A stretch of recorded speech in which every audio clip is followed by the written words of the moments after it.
that's the biggest macro trend playing out, is this search for profitability in e-commerce. So in the meetings I have with e-commerce leaders, it's a lot of questions around my CEO, my chief digital officer, whoever it is expecting that I can both grow and be profitable this year.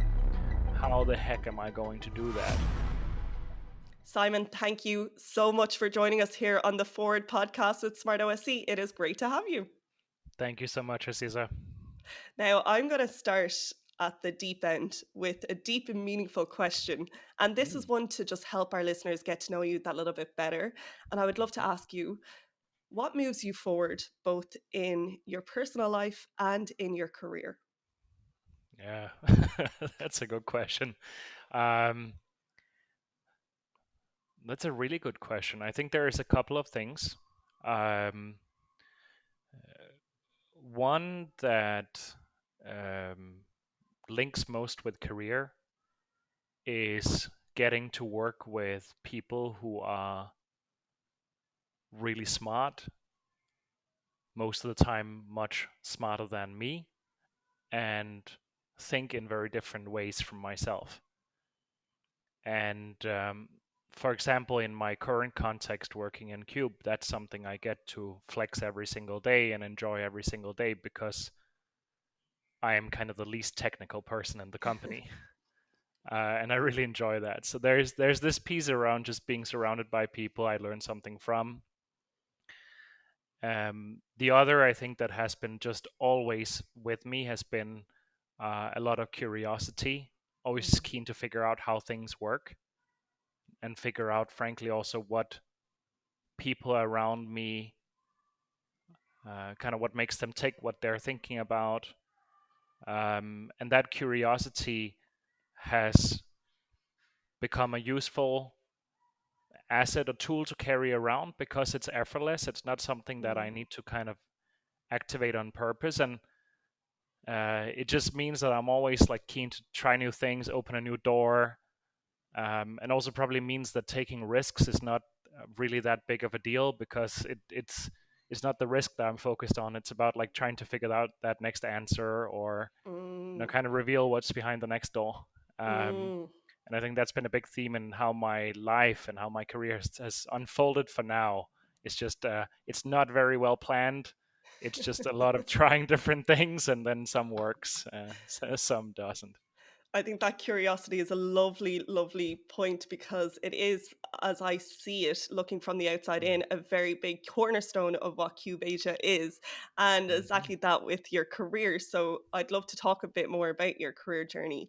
You moved from Denmark to Southeast Asia over 12 years ago. You have had this really wonderful, eclectic mix of roles and working with different brands. I know that you were working with a startup that Mhm. was taken over with Sephora. You went Mhm. to the head of special projects at them, moved into director of Omnichannel innovation for Southeast Asia, head of marketing at eCommerce for Thailand. There's such a lovely mixture, and I'd love to just Mm. hear a bit more about that from your point of view. Yeah. Look, so there are a few of the parts that I can say I had a real, you know, that was caused by an active decision. And Mm, one of those was to go to Southeast Asia. Um, I again, I'm from Denmark. I had grown up mostly in Denmark, a little bit in Switzerland and Austria, but otherwise really only seen Europe. Um, Went to high school in Denmark. I had a little small business of my own, like a web copywriting agency, while doing high school. And as I graduated, I was 18. I had a chance to hand that off, like the world's smallest business sale, I think we could call it, to like an advertising agency. And I went to work in their fancy office in Copenhagen. I was living 3 hours away by train, and I was commuting back and forth a couple times a week, trying to figure out, should I move there? What should I do? mm, And it was on one of these long train rides that I was scrolling on LinkedIn, and I found this guy, a Danish business leader, who for me just had such a cool CV. He had been working in Asia, he had been at McKinsey, he had all of these fancy logos, And I reached out to him and basically asked, like, is there anything I can help you with? And that turned out to become an opportunity to move to Malaysia and an intern in this offshoot of Rocket Internet that was called Nova Founders. And that was kind Mm. of so that was an active choice. And then everything from there on, honestly, has just been a wonderful series of happy coincidences and a lot of good luck. Uh, Mm. uh, Really, I have not ever had a long-term plan or anything like that. It's really interesting, and I think that that as well ties in with when we look at future forecasting. There's almost a part of the future that we can prepare for and plan for, but most often than not, the future is kind of taking us alongside with it. You Yeah. mentioned Mackenzie there, Mm. and from what I know, that's where you met your partner, your co-founder for Cube Asia, Yeah. and this meeting was a joint up frustration for the lack of good market data and insights in Yeah. this space. Can we talk a little bit about that founding moment and some of the challenges that you were observing before Mm. starting and what you're doing to address those challenges? Yeah, absolutely. So this has been like, I mean, my God, the biggest luck and greatest fortune in my career for sure. Um, I had a wonderful career with first Luxola, the beauty e-commerce company that we built in Singapore, and then Mm. later Sephora, who acquired the business. Um, at a point, I really had such a wonderful time in Sephora, but at some point, I thought, okay, um, a that this is probably enough beauty for a lifetime, and B, I want to get back to a smaller business context because I had really only worked in startup environments before we became part of Sephora. And while I was figuring out exactly what I wanted to do, I was very fortunate to go into consulting for a short while in kind of like a part-time capacity Mm. where I could support the teams on e-commerce. And indeed, that is where I met my now co-founder, who had been there for 10 years plus, leading the e-commerce service line for that consulting firm in Southeast Asia. And yes, we had this Groundhog Day moment where we were helping large consumer groups, institutional investors figure out all kinds of big questions relating to e-commerce principally. Um, and we really, I would say, genuinely, that firm and I had such a wonderful experience working with them as well. I think it was really just starting with a desire to come up with the best possible answers. Mm. But one of the necessary kind of core ingredients for coming up with good answers is good data. And we were searching high and low, what could we buy from providers in the market? And even with a good budget, we just couldn't really find anything really granular, frankly, very believable out there Mm. to square out questions like, how big is the fashion category on Shopee in the Philippines? Or, what's been the growth rate of beauty e-commerce in Vietnam over the last few years? Basic things, honestly, that you want to understand to gauge opportunity areas, prioritizing markets, all that classic consulting stuff. And as we had done that, 3, 4, 5 projects serving big clients, I think we started to see a bit of a pattern, um, that there was just there was something lacking there, and it just happened that there was a natural, uh, um, very organic opportunity to shape that into the startup that is now Cube, and to do so with, I would say, the blessing and support of that firm. There's that saying, rubbish in, rubbish out, which I know that you talk about a lot. How do you go against this rubbish in, rubbish out way of the world? Yeah, yeah, that's very true. And um, as a startup, I think we have had to be very realistic that Mm. we have to painstakingly build a reputation, and that reputation can go away in an afternoon if we fail our quality standards. So in a Mm. sense, we have to move as fast as we can and like be classic startup-y, but at the same time, we just can't. we can't ever sacrifice quality. And I think there are frankly just two ways of dealing with it. One is defining a perimeter of what can we technically do. And then inside that perimeter, we just try and figure out what is the best possible input data foundation that we can make use of here. So for e-commerce in Southeast Asia, it's a combination of gathering data from the big e-commerce platforms, online shopper surveys, and then a long list of other kind of ancillary data sources like the financial reports of e-commerce companies and what we can pick up from the news, and so on and so forth. So that's kind of one way of dealing with it. The other, which is I'm kind of equally passionate about, is there are a lot of things that companies and clients will ask for where the only real answer is no, that's not possible to do a good job at.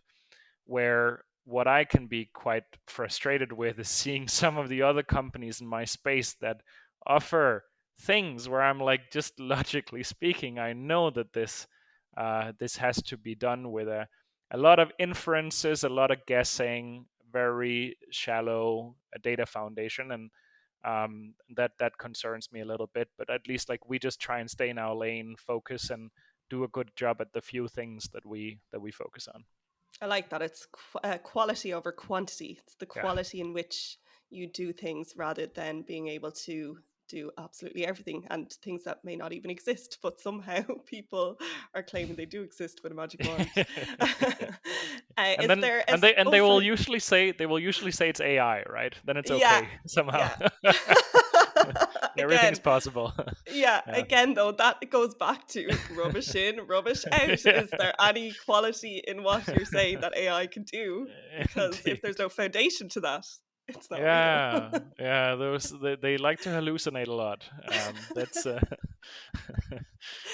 you're the antithesis of hallucinogenic data, basically.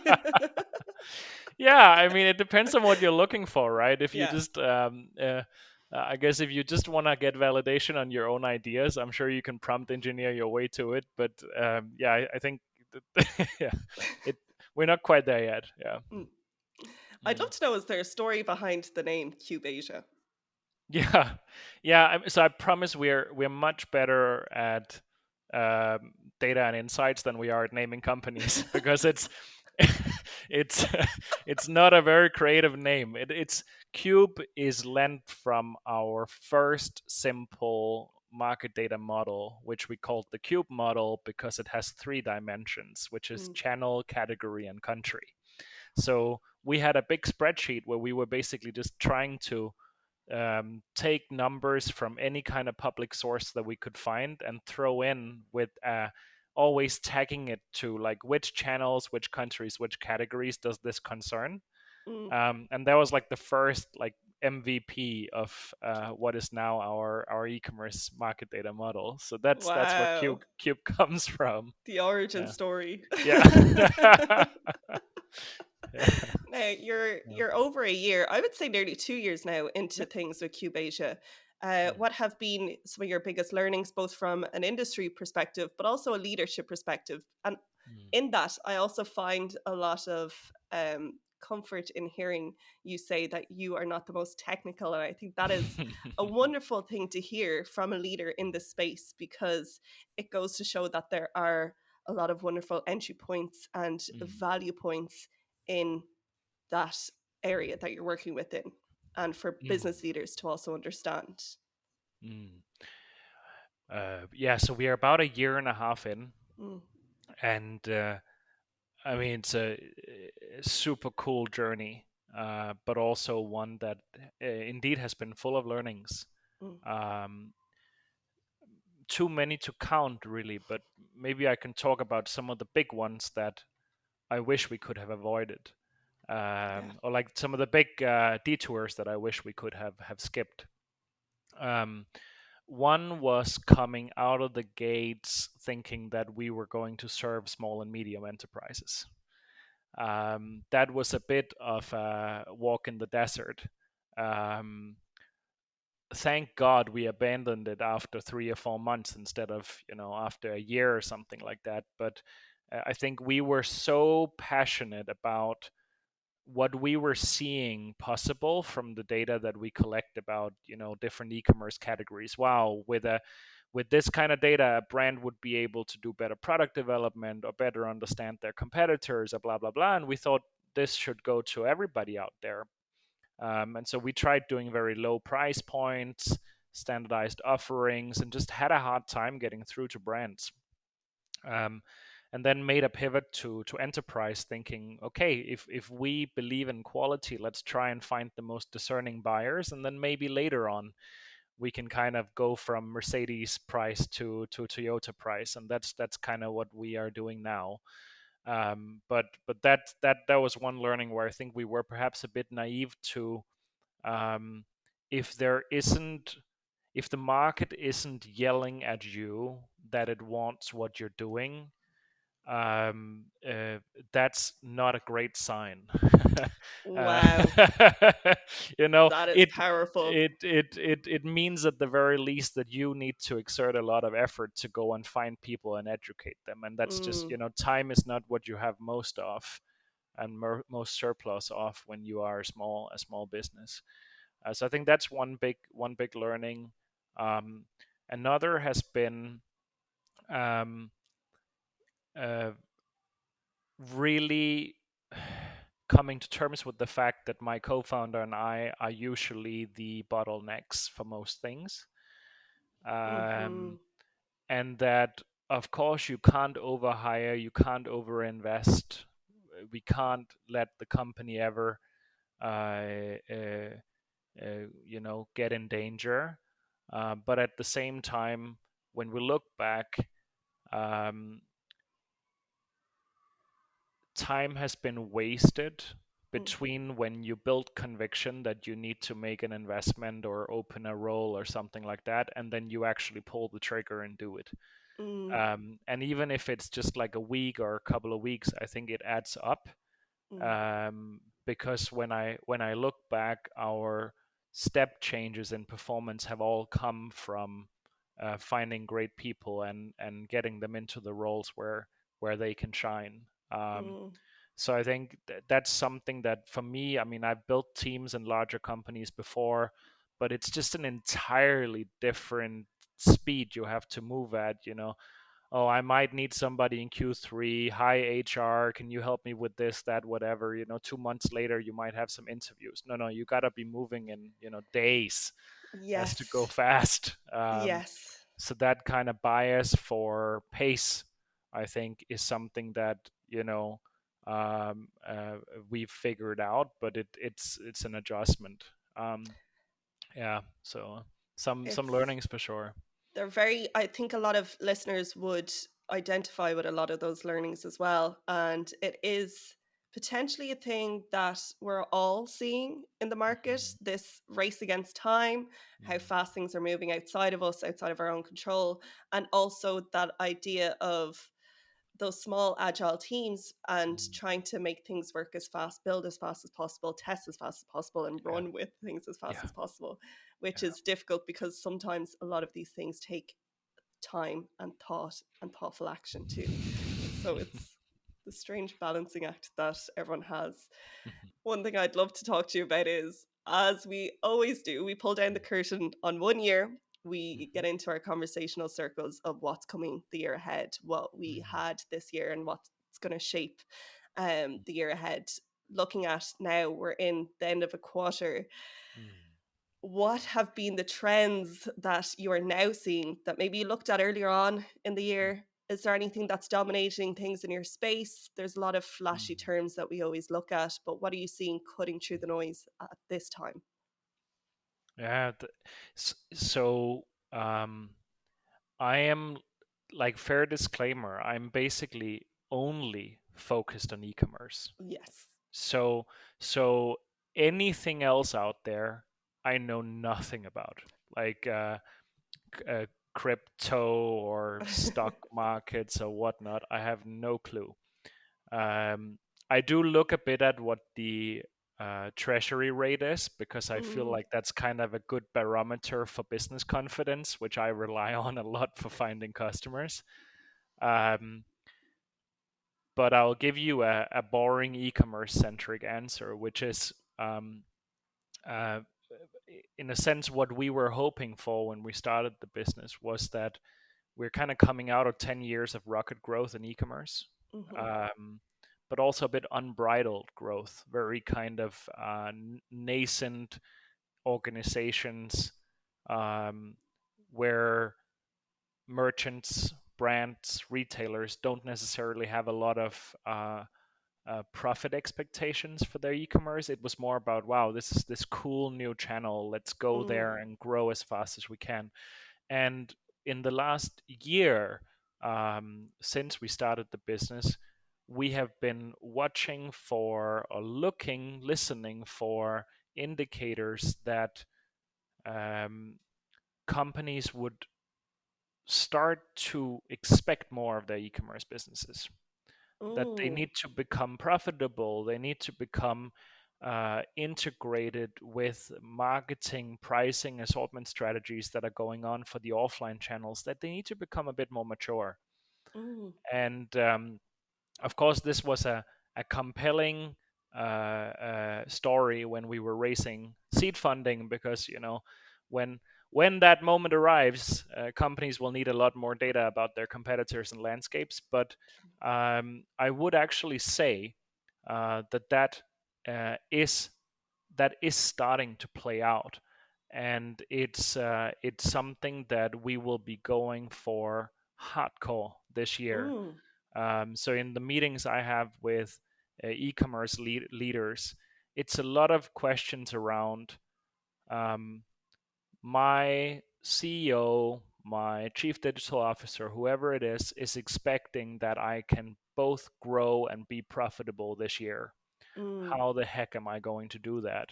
And we don't have all the answers for that by any means, but we can at least help develop our services to get as close as we can, and to be Mm. that trusted voice that they can rely on along the way. But that's kind of like, I think that's the biggest kind of macro trend playing out, is this search for profitability in e-commerce. Um, Mm.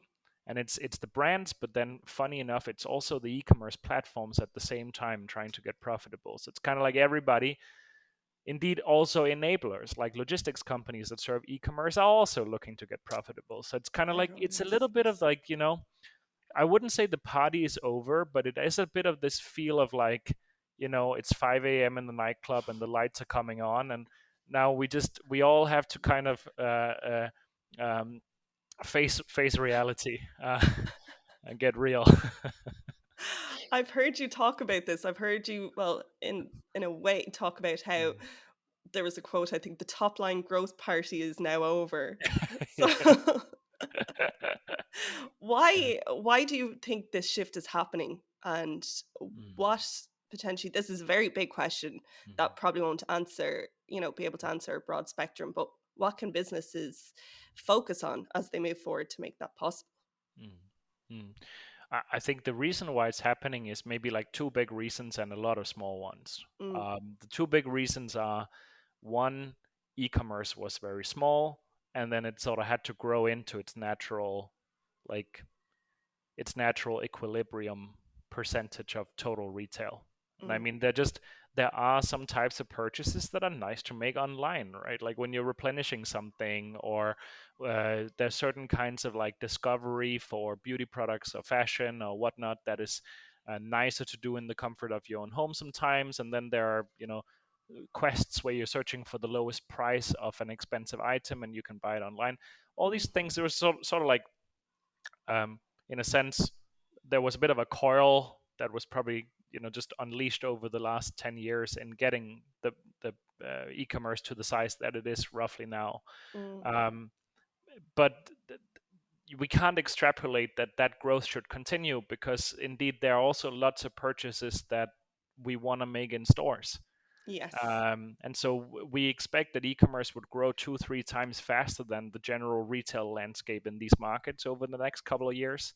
Mm. But even that is much slower than what the e-commerce channel has been used to. So that's like one, and then the other is just the interest rates, really, because um, the platforms that were providing this e-commerce were growth funded startups that were trying to get really big, and in some cases were valued on very high multiples of their gross merchandise value, or like the trade value of e-commerce.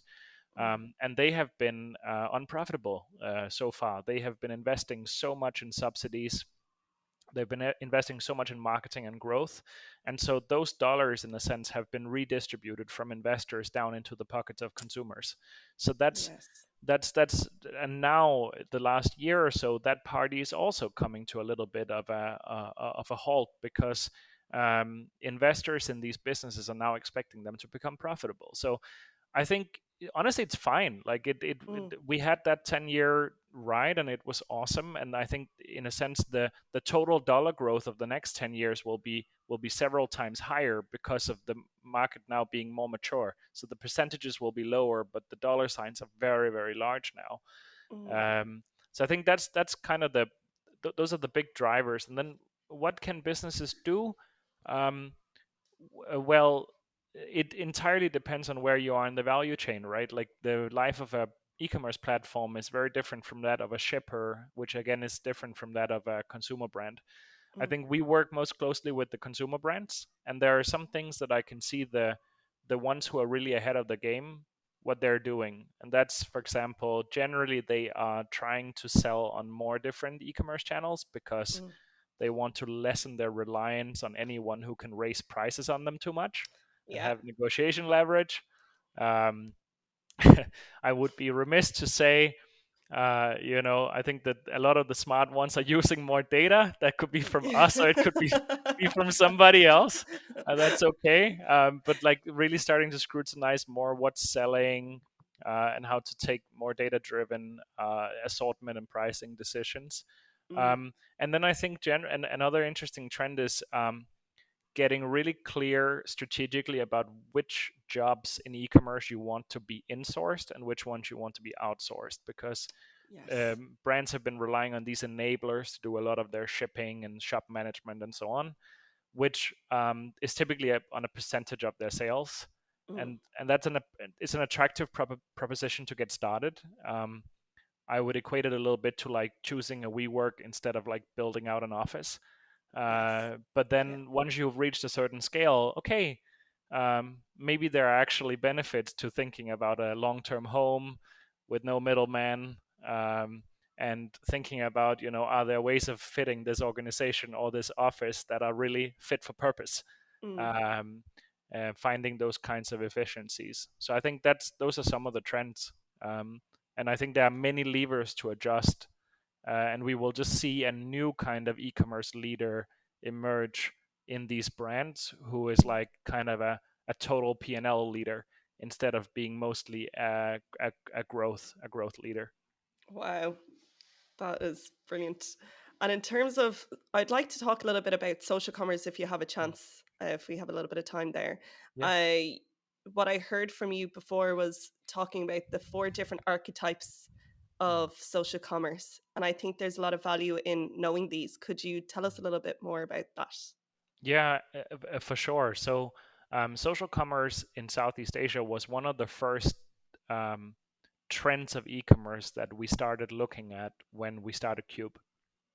And um, it's really because Southeast Asia sits in an interesting kind of crossroads between, or overlap between, some Chinese e-commerce influence and some Mm. Western e-commerce influence.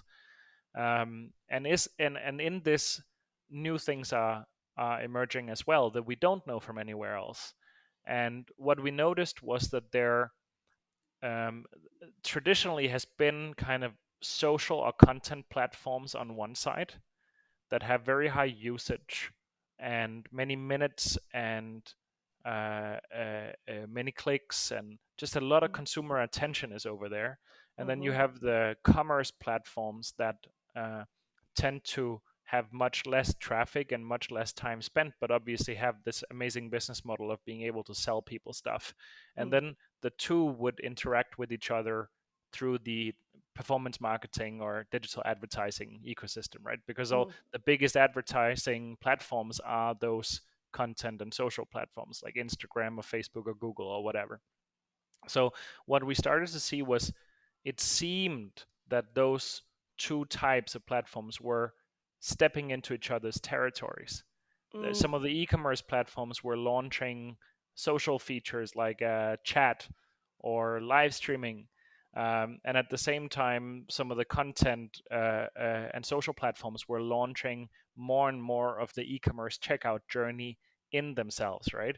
So uh, I think, by the way, the best articulation of social commerce now would be like TikTok Shop, which has become very big in Southeast Asia. But back when we started this research, we said we can find four types: yeah. conversational commerce, which is like the sort of chat and shop stuff; live commerce, which has now become large; social platform commerce, which is e-commerce happening inside social apps without Yeah. needing to leave. TikTok Shop is also an example of that.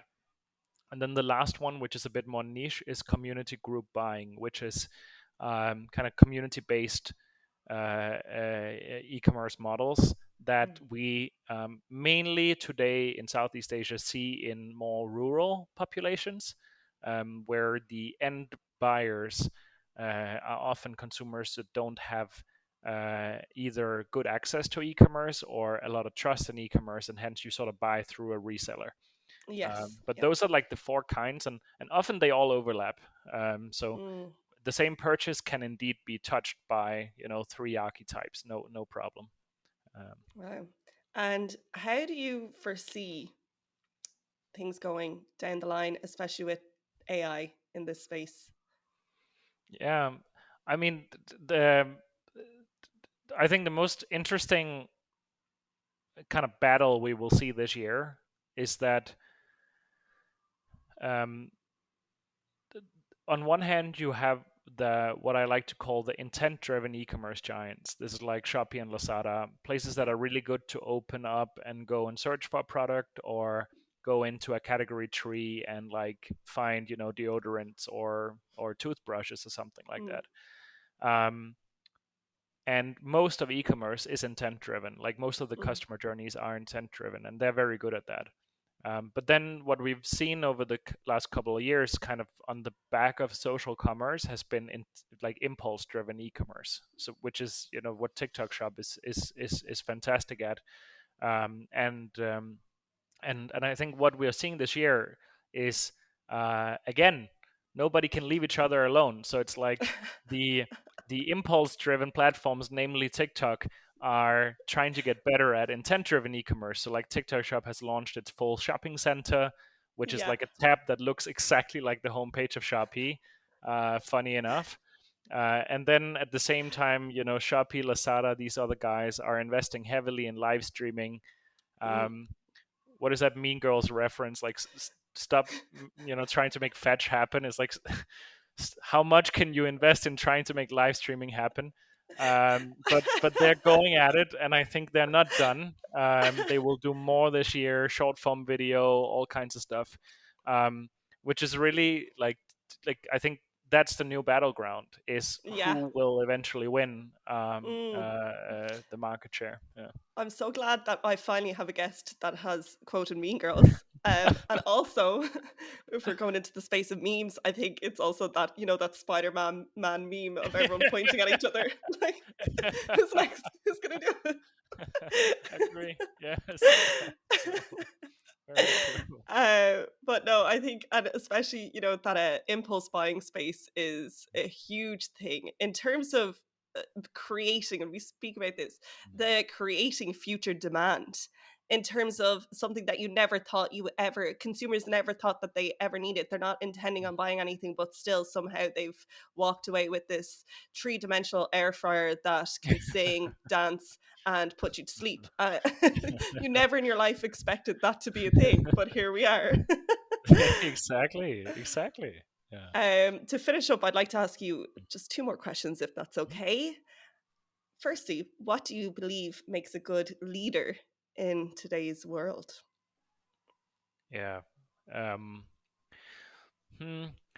So I've been really fortunate to work for some great ones Mm, through my career. Um,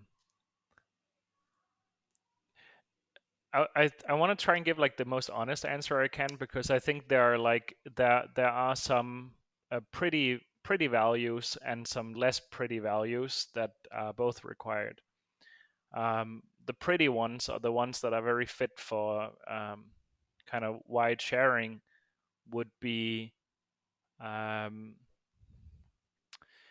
I suppose you could call it empathy, or the ability to always have some kind of gauge of how your team is feeling. Mm, I think leaders have to be, in a sense, um, have to be able to listen and monitor for that, and be able to stabilize. mm, Um, because really, as a leader, you are a router and a resource allocator, right? And so you must always look at just what is at your disposal to, yeah, stabilize and move things around, whether it's tasks or duties.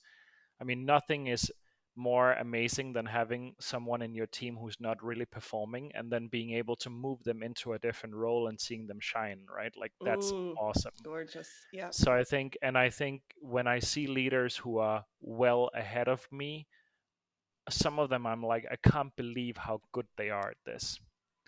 Um, so I think that's a skill set that I hope to continue developing, just like more and more and more. And then the other, and this is because I want to give a complete answer. Um, my experience has been that you gotta work like hell. Yeah. Like, honestly, and I don't know why people, I mean, you, of course you shouldn't talk about it in a glorifying manner, but I Mm, think it's important to be real about what it takes, because you cannot be in a situation where people constantly have to brief and fill you in on stuff. You mm, have to be up to date, or you have to be ahead, and you have to mm, be able to deal with all of these things that are going on, and at the same time find a moment here and there to think ahead and get some good ideas, right? And it's a lot. um, and again, it's one of these things where I look at those that are much further ahead in their journey. I'm someone who loves having mentors and have always sought that out very actively. And I think that yeah, I admire just like how productive mm. some of these folks are able to get. And then the final thing, and this is one that I'm still not good at all, but that I admire very much in leaders who have just had more time in the saddle, uh, is the confidence, and I think I've seen it particularly in larger organizations that are very political, is the confidence to have a direction that is yours, not just the company's top-down direction, but you have some things that you care about. Like this year, yes, we have to hit goal ABC, but like, I want this to happen. So I'm going to will Mm, this into existence, no matter how well aligned or not it is with the overall thing, the overall company strategy. Because in my experience, that's where you really start to build your brand in an organization, and you get texture. Like, mm, you stand for something. And I've seen that, in a retail context, where it's like, I want to build this kind of store with this kind of concept. mm. Like, because I believe in it. End of story. Let's go. And then, sometimes it works, sometimes it doesn't, but at least you have a sense of a leader who has dared to place a bet and not just always go for consensus. And I think that's something I admire a lot. That is gorgeous. That is a bit of spice of life that I think is needed, and it's that conviction in your own gut, based on all of your experience and based on what you know and your perceptions. There's something very magic in that, trusting your gut and going outside of mass ideation and mass thinking and just going for it, which is wonderful. And I'll ask you one final question, which might tie into some of the answers that you've just given, but one piece of advice that you would give to your younger self. Can I phrase it as a little bit of, because I don't have a lot of regrets, but Yeah. if I had to say one thing that I think I could have done a little bit better, um, honestly, is to just enjoy the wins a little bit more. Yeah. Um, because time flies. My God. Um, I in one of my jobs, I was living in Jakarta for almost 2 years, and I ended up moving back to Singapore. And I remember someone asking me like, "What amazing places in Indonesia have you seen?" All this stuff, and I was like, "I've been to Bali once." You know, I haven't seen anything else. I've basically seen the area where my office is and the area where I live, which is the same area, by the way, and the airport a lot. And I think looking back, it probably felt in the moment like everything would come stumbling down if I Mm, took my foot off the gas pedal a little bit. But with now the clarity you have later, it wouldn't have made any difference. mm, If anything, I would probably have had more inspiration and been able to take a bit better decisions. So that's um, lovely. No, that's a yeah. great answer. It's a brilliant answer. And I can absolutely relate to that as well in terms of just being a connoisseur of all of the great places to eat in the airport, if anybody would like that. Yes, exactly. Yeah. Uh, oh, I uh, can point out that gate to you. Yeah, that's take in not the sights. impressive. This Gate is not. 13, Yeah, yeah. gate 28. uh, Definitely go for gate 28. Anything that you'd hope for your future self moving forward, mm, anything that you'd like to see for your future self? well, I suppose a little bit more of that. Uh, Taking the scenic route. I think I'm proud of myself um, becoming a founder. I think Mm, that's a leap. Uh, and what I know now is that for better or worse, I can never really be anything else. yeah. And so I think in my future, um, there are some like many, many, many more milestones, but like some of them are just about, um, you know, finding ways perhaps in the future to start and run companies, Mm. yeah, while taking a little bit more the scenic route, perhaps just like a little bit. I think that would Just be nice, just a little maybe bit more balance. That would maybe be the great. car park of the airport.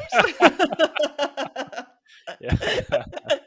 but now Oh, but thank no, you. I mean, look, Yeah. I have such a privileged life. You get to speak to Mm. smart people, serve great customers, travel to cool places. I really genuinely love my life, and I hope that I can continue learning something new every day and just have a good time. So That is a wonderful way to end, I think. Thank you so much, Simon. Thank you for joining us. And thank you, as always, for your time. thank you so much, Aziza. It's been a great conversation.